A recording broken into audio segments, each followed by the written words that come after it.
Avivamento Total 2007. Aviva, Senhor.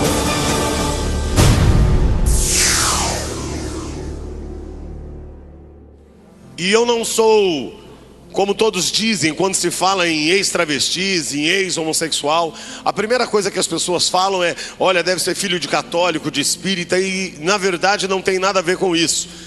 Eu não tenho nada contra os católicos, nada contra os espíritas, aliás, tenho amigos maravilhosos, mas eu quero dizer para você que eu sou filho de um pastor da Assembleia de Deus, que já não se encontra entre nós, que durante anos e anos, orou pela minha transformação. A homossexualidade, querido, hoje está muito forte. Nós precisamos realmente proclamar esse evangelho. Primeiro porque homossexualidade não é doença. Se você falar para algum homossexual: vou te levar no médico porque você está doente, ele vai bater em você. Homossexualidade não é doença. Homossexualidade também não é terceiro sexo, porque há uma mania agora de dizer que é transexual. Não, querido, a Bíblia diz que Deus fez o homem e fez a mulher, e os fez macho e fêmea. Se homossexualidade fosse algo de Deus, Deus teria feito o homem e a mulher e teria feito uma bibinha junto, mas não tem. E homossexualidade também não é opção, porque ninguém opta para ficar numa esquina, ninguém opta para ser chacota dos outros. Homossexualidade é demônio, e não é um demônio que você impõe a mão e expulsa, porque homossexualidade é um demônio manifesto 24 horas na vida de uma pessoa, e esse demônio só vai sair quando esta pessoa quiser. Agora, para que isso aconteça, eu e você temos que praticar a palavra de Deus, amar a Deus acima de todas as coisas e ao teu próximo como a ti mesmo. Se hoje eu estou aqui, é porque eu conheci o amor de Deus dentro da minha casa. Agora, querido, nós precisamos tomar muito cuidado, porque a homossexualidade entrou na minha vida aos 3 anos e meio de idade. E nesse momento você deve ficar perguntando: como é que pode uma criança com 3 anos e meio se tornar homossexual? Quero dizer para você que na Bíblia diz que o ladrão veio senão para roubar, matar e destruir. Talvez ele não tenha conseguido tocar na sua vida, mas quem esteve ontem à noite ouviu o que nós precisamos. Nós precisamos de retaguarda, nós precisamos cobrir a nossa família em oração, precisamos estar em todo tempo guardando a nossa família. E a homossexualidade entrou na minha vida aos 3 anos e meio de idade, quando um homem de 33 anos começou a me usar sexualmente. E pasme, este homem comia na mesma mesa em que o meu pai comia. Hoje, querido, há um modernismo no meio do povo de Deus. Você pergunta para o irmão: onde é que está o seu filho? Está dormindo na casa de um amiguinho. Onde é que está a sua filha? Está dormindo na casa de uma amiguinha. Queira saber quem são os amiguinhos do teu filho. Queira saber quem são as amiguinhas da tua filha. Queira saber quem são os pais deste amiguinho, porque o filho que você tem nos teus braços, ele não é seu, ele é a herança que Deus te deu, e um dia você vai ter que prestar contas a ele. Mas em 1964, como é que eu poderia dizer ao meu pai, sendo que o amigo dele mesmo dizia: olha, este é o nosso segredo, se você contar para o seu pai você vai apanhar e ele não vai acreditar. E meu pai, assembleano, daqueles que não podiam ter nem televisão, e você imagina como é que era a cabeça do meu pai. E nós morávamos no mesmo quintal, e este homem todos os dias quando chegava ele dizia: seu Expedito, eu trouxe um carrinho para o Paulinho, posso levar ele lá em casa? E aí ele levava lá em casa e usava e abusava. Até os 7 anos de idade, este homem usou e abusou da minha vida.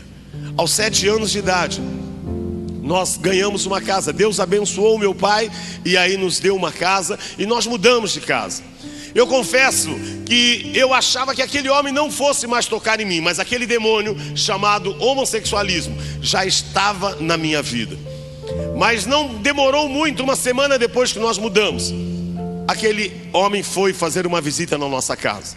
E quando ele entrou, meu pai começou a mostrar a casa que nós estávamos morando. E meu pai dizendo: olha, tudo isso aqui foi Deus quem nos deu. Deus me abençoou, Deus nos deu uma casa nova. E eu confesso, estava muito feliz, porque nós morávamos num cortiço, em 2 cômodos, em que o banheiro era fora. Agora eu estava morando numa casa onde eu tinha meu quarto, onde eu tinha banheiro dentro. Para mim era tudo novo e era maravilhoso. E aquele homem começou a olhar.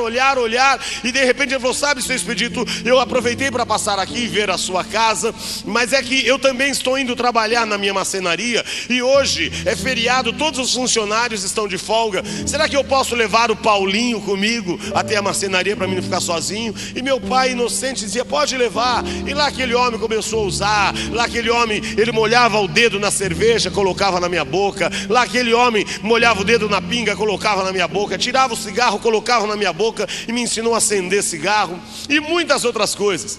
E desse dia em diante, todo final de semana, este homem passava na minha casa e me levava para essa marcenaria. Até os 10 anos de idade, ele foi usando a minha vida. Até os 10 anos de idade, quase que diariamente ele passava ali, sempre para me ver, mas no sábado ele me pegava e me levava até aquela marcenaria. Aos 10 anos de idade, quando eu terminei o primário naquela época, eu lembro que eu já estava tendo algumas opiniões, e eu já não era também tão masculino quanto o Paulinho que meu pai registrava. E eu lembro que quando eu passei para o ginásio, eu dizia: aquele homem não vai tocar mais na minha vida não. Mas agora eu queria ter experiência com novas pessoas. E eu, queridos, fui para a escola, primeira série do ginásio. E eu lembro que quando eu entrei na escola, aquilo cheio no pátio, todo mundo correndo, e eu ali tímido, ainda assustado com tudo, era tudo novo para mim. E um rapaz que devia ter 16, 17 anos no máximo, não passava disso, ele começou a me olhar. E durante os 10, 15 dias primeiros de aula, ele começou a me olhar. E ele, quando percebeu que eu estava envolvido no homossexualismo, um dia ele parou na minha frente e disse: olha, eu preciso te falar algo. Se você começar a tomar hormônio agora, você vai ficar uma mocinha.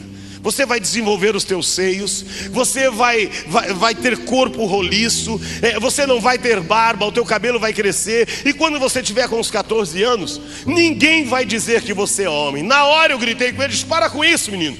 Eu sou filho de pastor, você acha que eu vou fazer uma coisa dessa? E ele todos os dias, dos 11 anos até os 12 anos e meio, todos os dias ele me encontrava no pátio. Ele dizia: se você tomar hormônio, você vai ficar uma mocinha. Sabe, queridos, ontem eu estava prestando atenção sobre o que o pastor Silas estava dizendo, e é uma verdade. Há momentos que você parece que o inimigo te deu trégua, mas não é. Ele está armando outra cilada e você precisa estar ali firme. E todos os dias ele foi falando, e eu não consegui. Até que aos 12 anos e meio, um dia ele parou na minha frente e disse: eu não vou te falar mais. 1 ano e meio depois, ele tirou do bolso uma cartela de comprimido e falou: eu trouxe o remédio para você. Sabe o que a Bíblia diz? A Bíblia diz: resistir ao diabo. Querido, mas eu era simplesmente um filho de crente que não gostava de crente. Eu era simplesmente um filho de crente que não gostava de crente. E como é que eu poderia resistir ao diabo? E eu lembro que quando eu peguei aquela cartela, eu falei: você acha que um comprimido vai mudar a história de alguém? Sabe, hoje há muitas pessoas dentro da igreja querendo provar muitas coisas que não deveria provar. A Bíblia diz: resistir ao diabo. Não diz para você desafiar ao diabo. Tem muita gente dentro da igreja dizendo: não, eu vou experimentar, vou tomar só um pouquinho, mas quando eu quiser parar, eu paro. Querido, cuidado. Há muitos jovens dentro da igreja falando: não, mas eu vou para a balada, mas eu sei que eu paro a hora que eu quiser. Não brinque, porque ele bate forte. Não brinque. Tem muita gente dizendo: mas é que Deus tem uma obra na minha vida e eu preciso ter um testemunho forte. Querido, não queira ter um testemunho forte. Não queira. O maior testemunho que eu conheci na minha vida não é o meu, mas é de alguém que nasceu num lar cristão e nunca o diabo tocou. Esse foi o maior testemunho que eu ouvi na minha vida.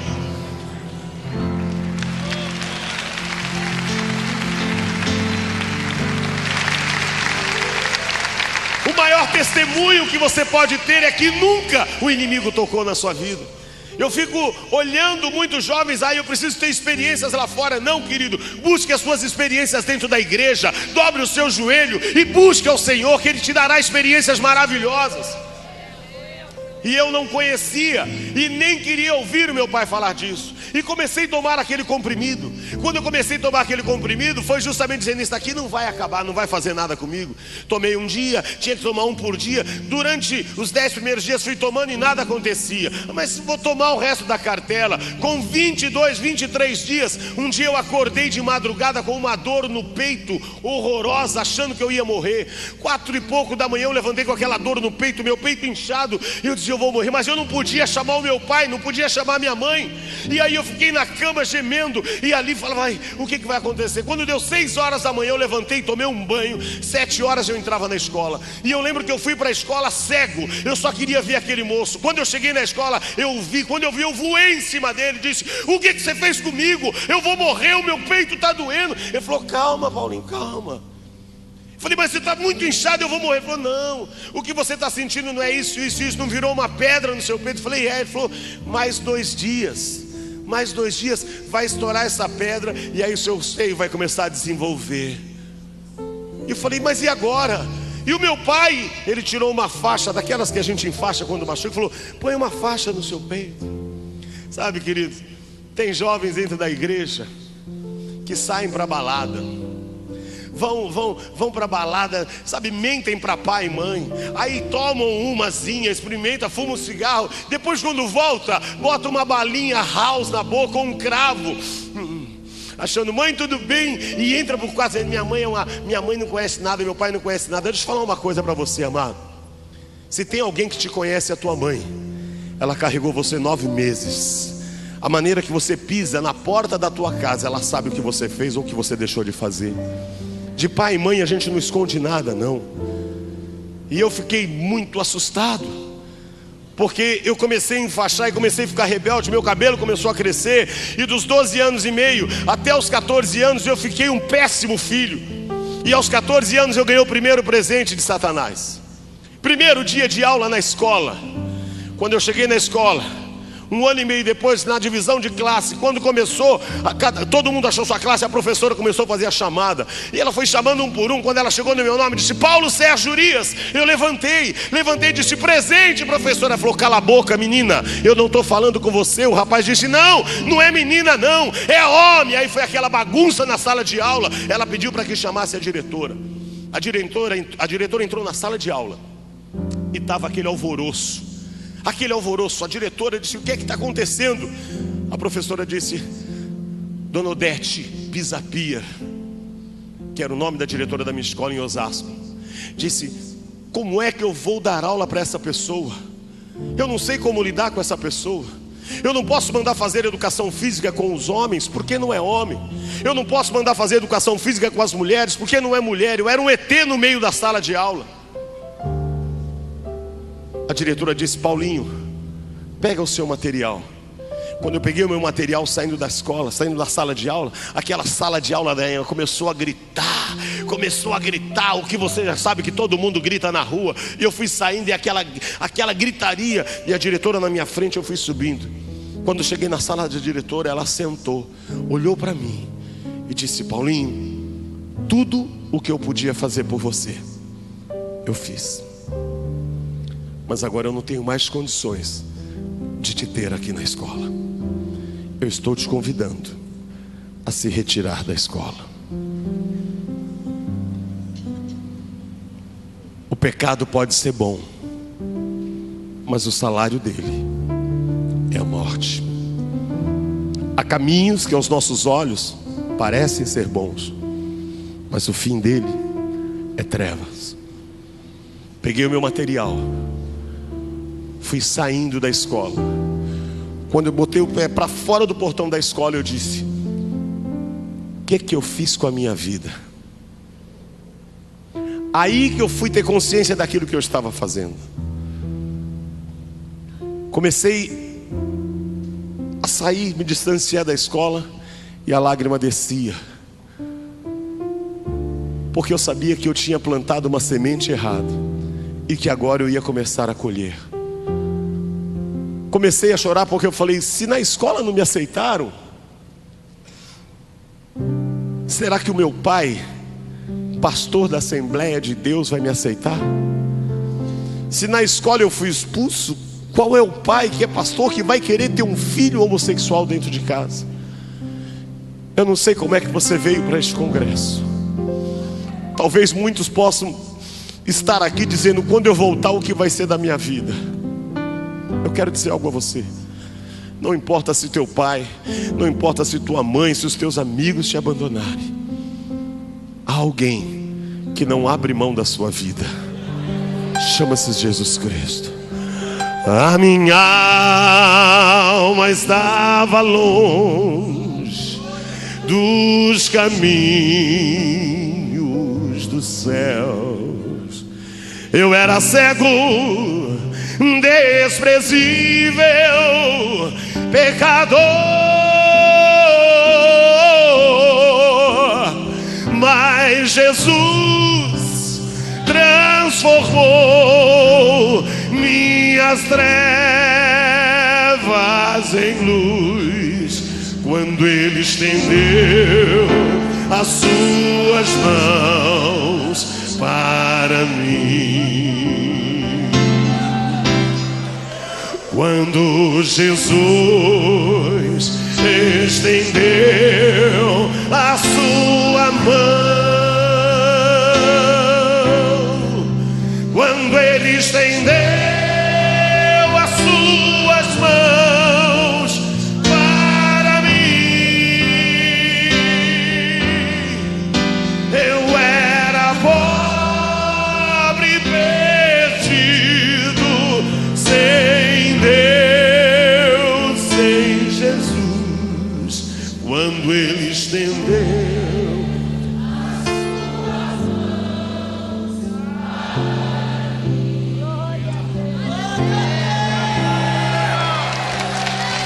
agora me regozijo, desde que o aceitei, e na tempestade eu posso sossegar, pois com Ele estou liberto do perigo e do mal. Quando Ele estendeu as suas mãos para mim. Você pode louvar ao Senhor nesta manhã? Quando Jesus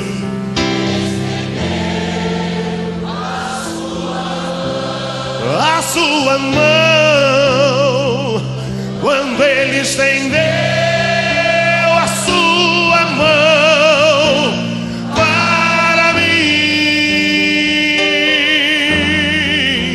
eu era pobre, perdido, sem Deus, sem Jesus. Quando Ele estendeu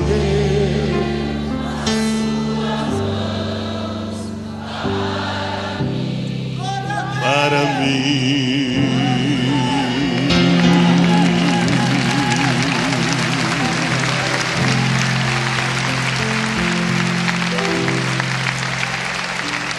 E quando eu cheguei no portão da minha casa, aí o meu coração disparou, porque agora eu ia ter que contar para minha mãe e para o meu pai o que é que estava acontecendo.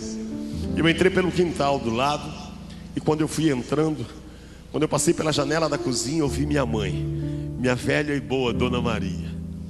Vou dizer algo a vocês.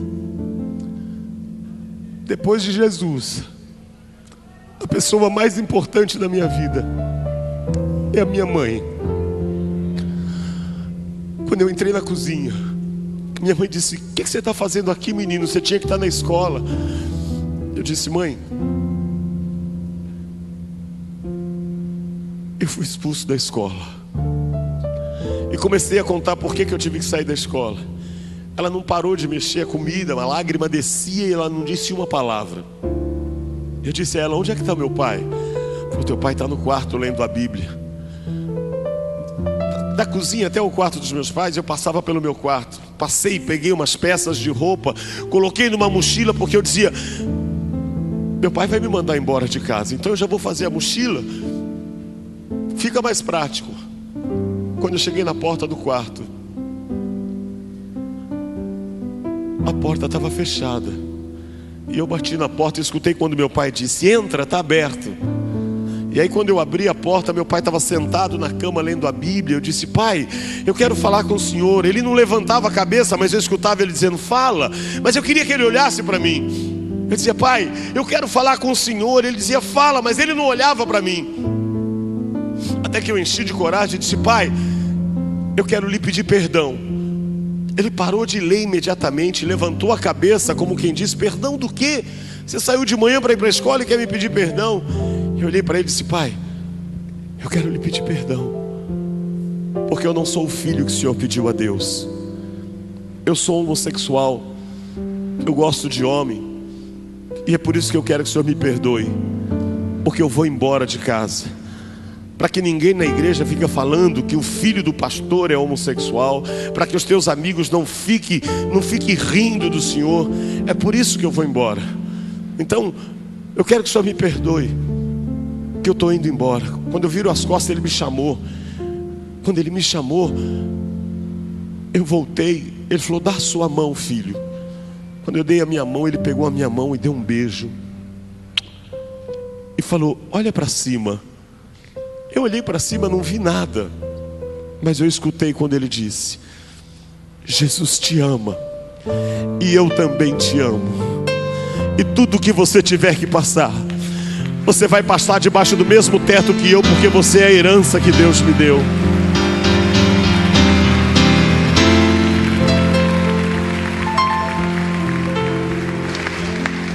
Sabe, irmãos, a gente não consegue entender o amor enquanto você não conhece a Jesus. Eu fico imaginando: que homem é esse que era o meu pai, que eu vou dizer para ele que sou homossexual, que gosto de homem, que vou embora, ele dá um beijo na minha mão e diz: Jesus te ama, e eu também te amo. Ou seja, não importa qual seja o teu problema, eu não abro mão de você. Não importa o que vão dizer, você é a herança que Deus me deu, e eu não vou abrir mão de você. Sabe, amados, nós precisamos rever os nossos conceitos. Nós precisamos rever os nossos conceitos cristãos. Nós precisamos viver esse amor, não só falar desse amor. Eu fico olhando hoje muitas coisas acontecendo. Nós olhamos dentro das igrejas, os jovens pulando, saltando. É gente dizendo: não há Deus maior, não há Deus melhor. Mas em casa, é filho que não fala com a mãe, é filho que não fala com o pai. E a Bíblia diz: filho, honra teu pai e tua mãe, para que se prolongue os seus dias na terra.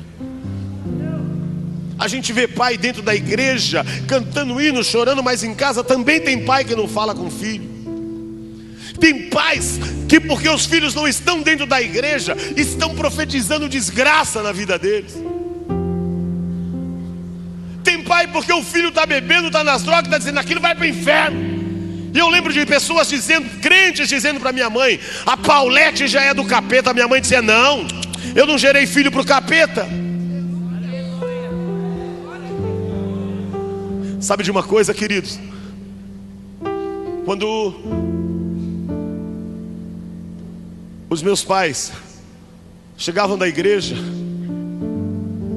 o meu pai falava para minha mãe: Maria, cadê o nenê? A minha mãe dizia: Expedito, o nenê já foi. Meu pai chegava às 11h30 da noite da igreja. Aí ele falava assim: Maria, abre o portão. Minha mãe dizia: Expedito, onde você vai 11h30 da noite? Eu vou buscar a herança que Deus me deu. Sabe de uma coisa? Já imaginou um pastor? Porque Deus ainda tirou meu pai da Assembleia de Deus e levou para Deus e amor.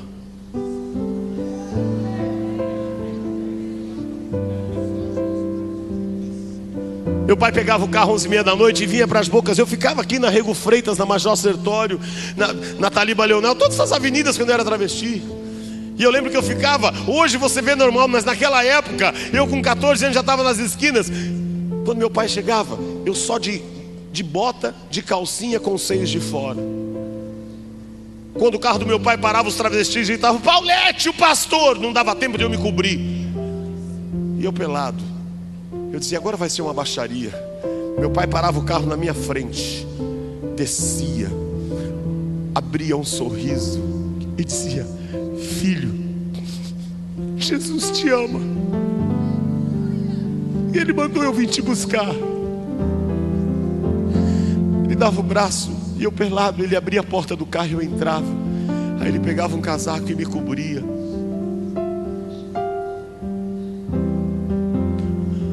Quando Ele entrava no carro, eu dizia: agora Ele vai falar tudo que eu precisava ouvir. Ele sentava no carro e dizia: eu tenho certeza, filho, que Deus vai te levar a nações. Eu tenho certeza que Deus vai te usar muito, porque todos os dias quando eu dobro o joelho,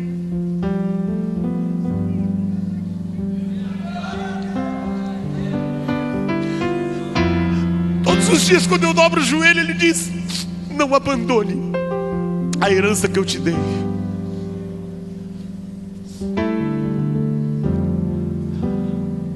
Sabe, amados, eu descobri uma coisa: eu tive o melhor pai do mundo, mas uma pena é que eu só vim saber disso quando eu me converti. E quando eu me converti, ele não estava mais aqui. Muitos riam do meu pai e diziam: seu Expedito, e o seu filho? Meu pai dizia assim: meu filho ainda vai ser muito usado por Deus. E as pessoas riam. Eu lembro que um dia ele disse: filho, eu quero um presente seu. Aí eu falei: pode pedir, pai. Ele falou: domingo, dia dos pais, na igreja, eu queria que você fosse comigo. Como é que eu ia entrar na Deus e Amor? Eu não tinha roupa de homem, mas eu fui com meu pai. Quando eu cheguei lá, eu não sabia que era homem de um lado e mulher do outro. Eu sentei do lado do meu pai, claro. Quando eu sentei, os irmãos vieram e falaram assim: irmã, aí não é das irmãs, irmã é do outro lado. E meu pai disse: não, esse é meu filho, ele é artista. Aí as pessoas começaram a rir.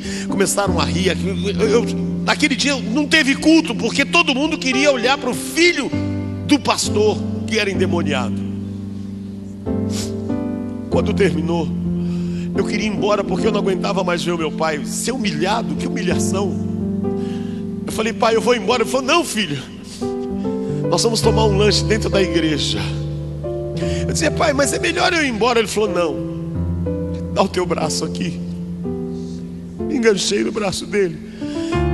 Por onde eu passava com ele, parecia que estava passando um leproso. As pessoas iam abrindo, e meu pai dizia assim: olha, este é o meu filho Paulo. Ele ainda vai pregar a palavra de Deus, e ele ainda vai cantar ao Senhor. Vocês ainda vão ouvir falar dele, porque Deus é fiel.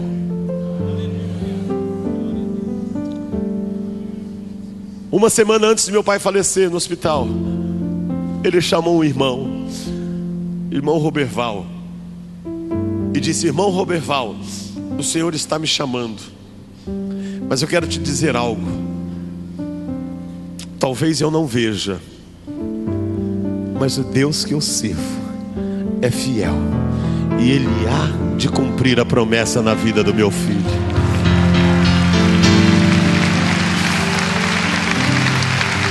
Quantos têm promessa de Deus? Eu lembro que meu pai nesse dia falou também: vamos para casa da sua avó, minha avó assembleiana, aquelas do coque, uma gracinha. Quando eu cheguei lá, aquele monte de irmãs saindo, e eu travestido.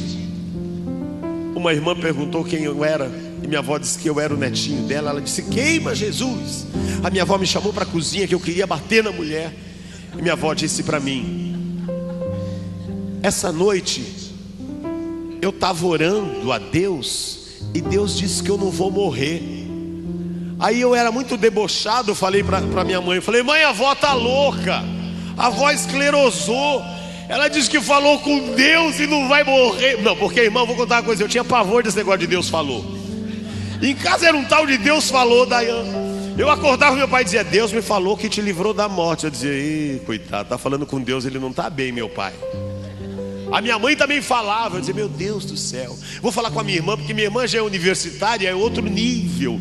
Aí fui falar com a minha irmã, falou: não, Deus falou. Eu falei: meu Deus, já contaminaram a minha irmã também, fizeram lavagem na cabeça dela. Aí chego na casa da minha avó disse que Deus falou que ela não ia morrer. Eu comecei a rir, falei: mãe, tem que internar a avó. Ela esclerosou, ela deu um tapa na mesa e disse: escuta aqui, menino. Essa noite eu estava orando ao Senhor, meu Deus, e Ele me disse que eu não vou morrer sem antes ver você pregar a palavra de Deus e cantar hinos de adoração ao Senhor.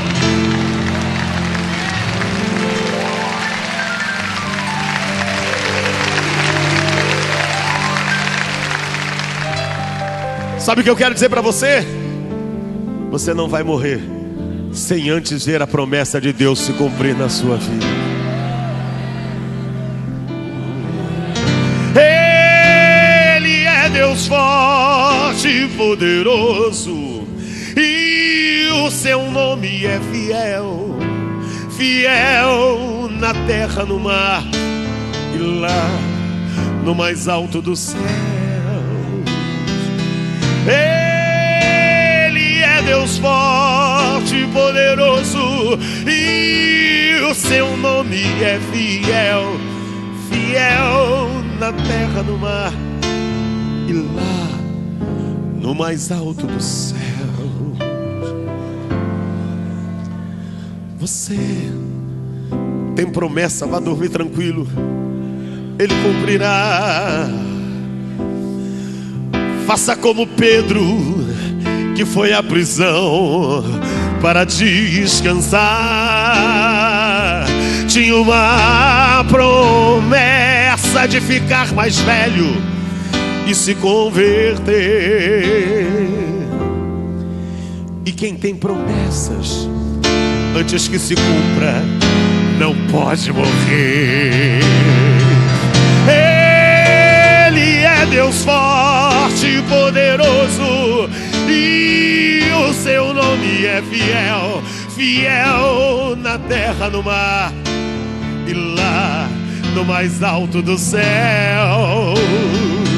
Ele é Deus forte e poderoso, e o seu nome é fiel. Fiel na terra, no mar e lá no mais alto dos céus.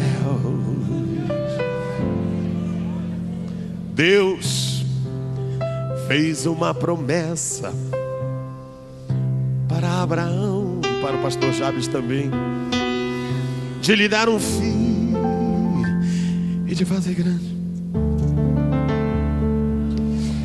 E lhe deu o filho e depois lhe pediu para lhe oferecer, e livrou da morte, pois quem tem promessas não pode morrer. Ele é Deus forte e poderoso, e o seu nome é fiel. Fiel na terra, no mar e lá no mais alto do céu. Ele é Deus forte e poderoso, e o seu nome é fiel. Fiel na terra, no mar, lá. Aleluia.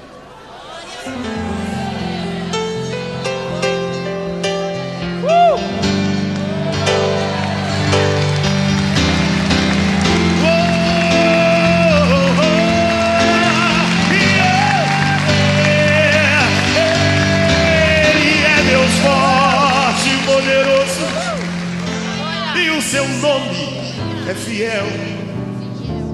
Fiel na terra, no mar e lá no mais alto do céu.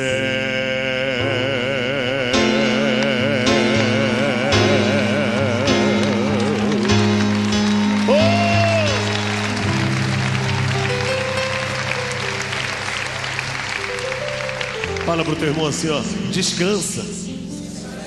Não, fala com voz de profeta, fala, descansa. Aquele que te prometeu, ele é fiel.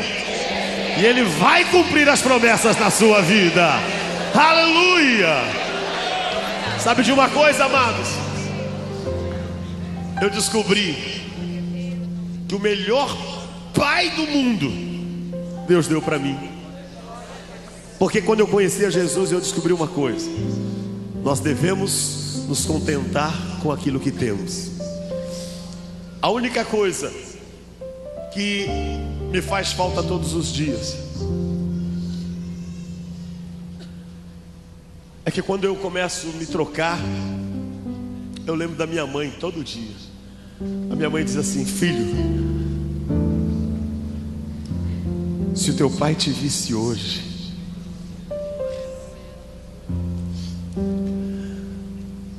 por que, mãe? Quando eu me converti, eu perguntei por quê. Ela disse: o maior sonho do seu pai era ele ministrar a palavra e você cantar louvores ao Senhor. Sabe, irmãos, hoje nós congregamos em São José junto com o pastor Anselmo, e todas as vezes que nós estamos no púlpito eu fico olhando o pastor Anselmo, fico olhando o Mateus, o filho dele, ministrando louvor, o Lucas na bateria. Quando eu chego aqui eu vejo o pastor Jabes, vejo o Dayan, toda a família ministrando. Eu digo: Deus, me dá forças para pelo menos chegar lá na glória, encontrar com meu pai e falar: pai, valeu. Eu queria, se Deus pudesse fazer um milagre hoje, assim, mudar a palavra dele e falasse: Paulinho, o que você quer hoje? Eu ia pedir só uma coisa para Deus: traz o meu pai de volta, só por um minutinho. E ele vai: para que você quer ele de volta, Paulinho? Eu ia falar: Deus, só para que eu pudesse olhar nos olhos dele e falar: pai, Jesus te ama e eu também te amo. Aleluia.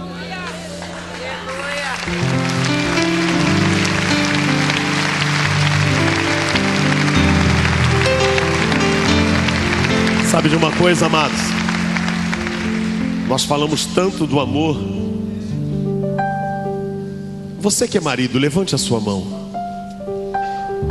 Há quanto tempo você não olha nos olhos da tua esposa e não diz para ela: Jesus te ama e eu também te amo? Você que é esposa, dá um sinalzinho. Há quanto tempo você não olha nos olhos do teu esposo e não diz: Jesus te ama e eu também te amo?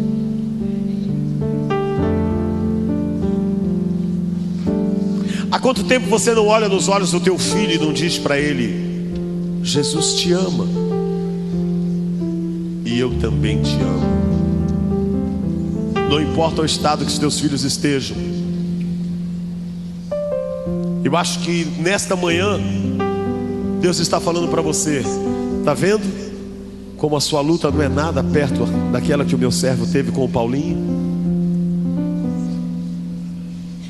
Há quanto tempo você não olha nos olhos da tua filha e não diz: Jesus te ama e eu também te amo?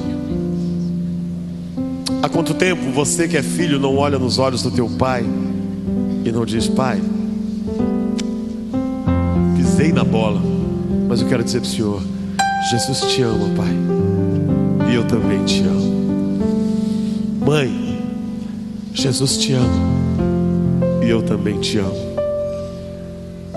Eu quero te dar uma oportunidade nesta manhã de você fazer essa declaração de amor à pessoa mais importante da sua vida. Depois de Jesus, a pessoa mais importante na minha vida é a minha mãe. Depois de Jesus, a pessoa mais importante da sua vida, você que é casado, a tua esposa ou teu esposo. Tem essa oportunidade, porque eu vou dizer uma coisa: eu fico imaginando a qualquer momento uma porta dessa abrir. Se o meu pai entrasse por essa porta, eu teria uma palavra para ele. Eu diria a ele assim: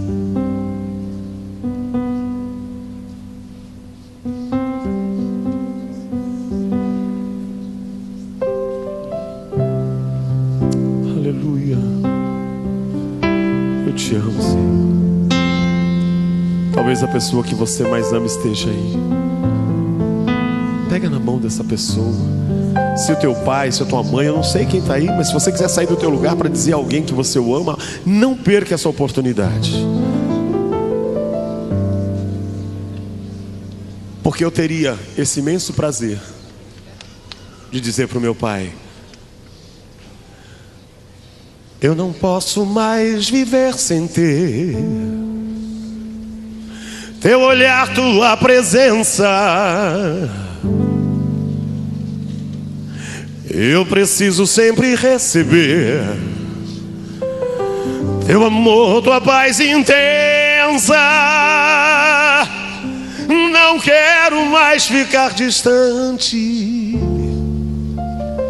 Sofri demais, foi tão ruim. Não quero nem por um instante sentir que estás longe de mim.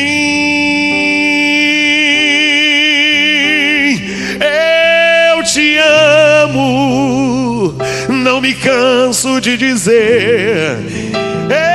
Eu te amo, o que fiz foi sem querer. Eu te amo, nunca mais vou te deixar. Confesso que nasci pra te amar. Eu te amo, não me canso de dizer. Eu te amo, o que fiz foi sem querer. Eu te amo, nunca mais vou te deixar. Confesso que nasci pra te amar.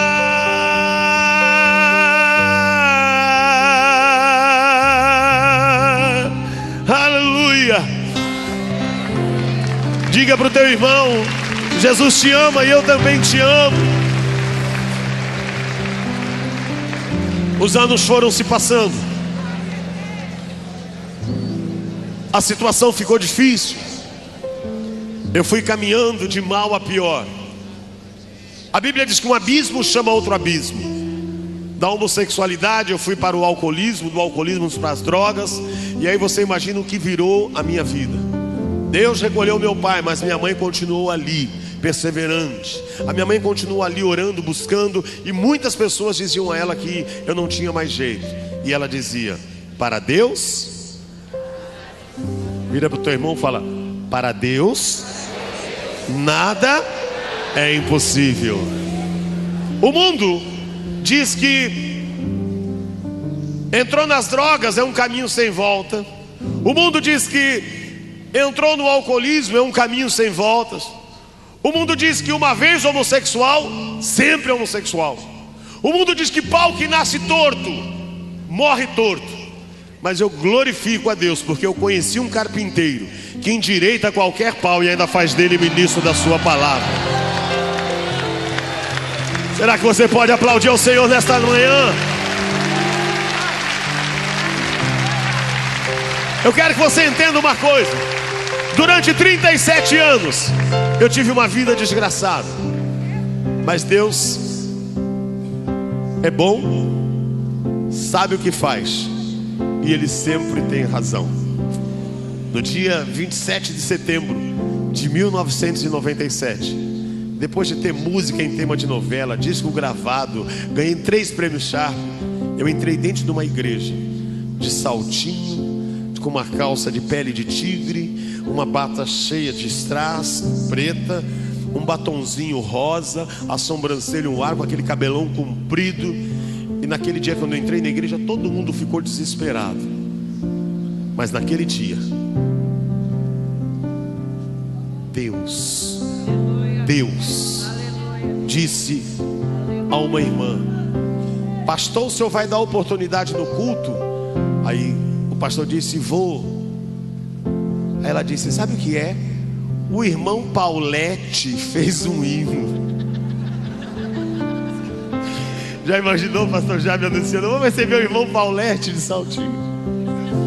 Aí eu falei: esse pastor é doido. Aí quando naquele momento eu abaixei assim, a pessoa que me levou na igreja, falei: eu não vou não. Aí a igreja começou: